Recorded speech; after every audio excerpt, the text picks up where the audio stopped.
ससुरे से निकली हा बेटी कमाने दे, थाड़ भाई बाबा के दुआर जी, थाड़ भाई बाबा के दुआर जी।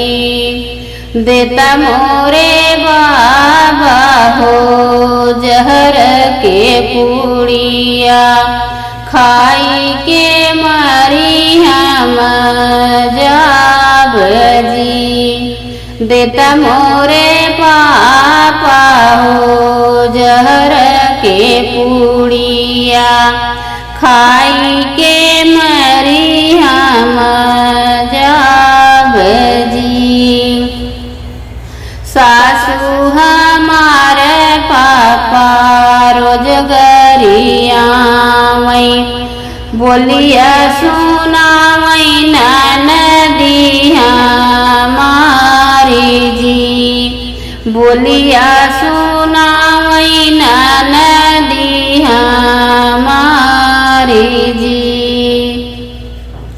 जे करेली संघा पापा कैला बियाहवा, ओनहु जघरा से निकारी जी, ओनहु जघरा से निकारी जी।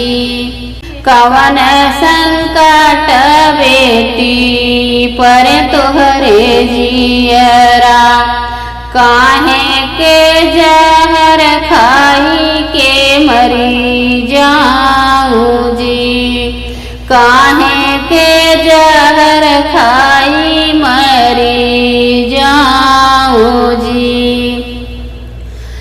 कैला बियाह पापा दिहना दहेजवा, सासू गरिया मई हम रोज जी।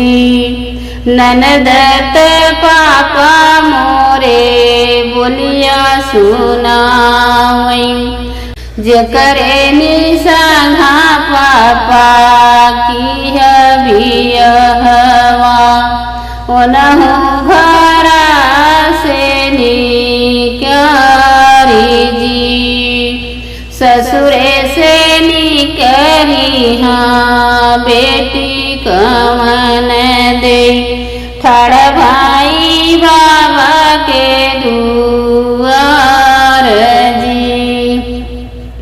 इतनी बचाना जब सुने हैं बाबा, घोड़ा पीठी भाए सवार जी।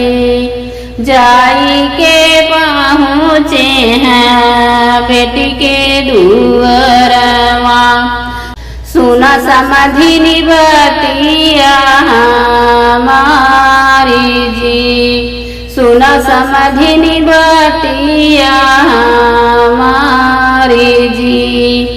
केहू के देहे समधिनी नहीं मिले धनवा, दहेजवा तरही समधीन थोरे निदिन के, परिवार राहे सब दिन साथ जी। धना तरहे समधीन थोड़े निदिन के, परिवार रही तोहरे साथ जी। ससुरे से निकरी हाँ बेटी कमन दे, थाड़ भाई बाबा के दुआर जी, थाड़ भाई बाबा के दुआर।